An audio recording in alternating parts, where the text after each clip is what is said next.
Hi, my name is Miles, and today I'm going to be showing you my game, Zoo Builder. We're going to be checking it out on Tabletop Simulator. Zoo Builder is a tactical 20-minute family game that is satisfying for both adults and kids.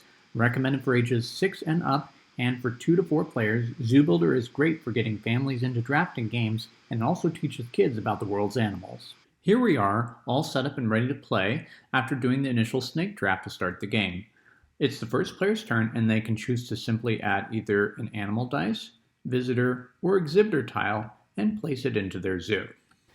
When all the component type is drawn, you're going to refresh by discarding all the remaining components and then redrawing to 2 new exhibitor tiles, 3 visitors, and 4 animal dice rolled.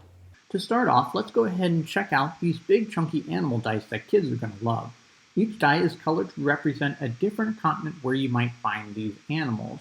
Additionally, each die will contain 3 different animals. The commonly found animals will appear on 3 sides, the vulnerable animals on 2, and the endangered animals will appear on only 1 side. You'll be placing these animals into the exhibit pen. So I could take this turtle and place it into the ocean dwellers, and I could place the snake and put it into the reptile exhibit. At the end of the game, you'll score 1 point for each different animal you have, and this is called your diversity score. In between each of your exhibits will be a crowd of visitors. Each visitor has a favorite animal type represented by their color. At the end of the game, you're going to be scoring points for each matching colored animal on either side of them. So, at the end of the game, if I were to add a white colored meeple into here, it would score 3 points, and if I were to add a blue colored meeple over here, it would score 2. You'll also want to expand your zoo to hold more animals and visitors. To expand your zoo, simply draft an exhibit tile and add it next to one of your other tiles. Each exhibit has a number of pens in it, and when all the pens are filled, you will score a completion bonus represented by the star in the upper left. Finally, you'll want to fill your exhibits because when you fill an exhibit, you get to take another bonus turn immediately. Getting these bonuses from completing exhibits is key to winning Zoo Builder. How can you correctly time exactly when to fill up your exhibits so you get to take another turn? The game ends when the animal dice, visitors, or exhibitor tiles run out. Scoring in Zoo Builder is simple.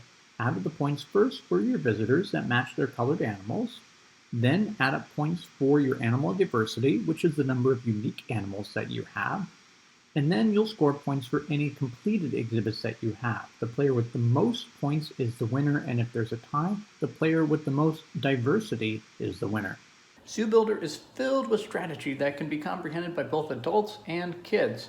Each turn you're going to face really tough choices, such as do I take that visitor that I need, or do I take an animal dice that I know my opponent needs just to deny them from having it? An education element is layered throughout the game, teaching kids about the world's animals and about conservation. The tiles will help kids learn about things such as what animals eat, what habitat they live in, which ones are endangered, and more.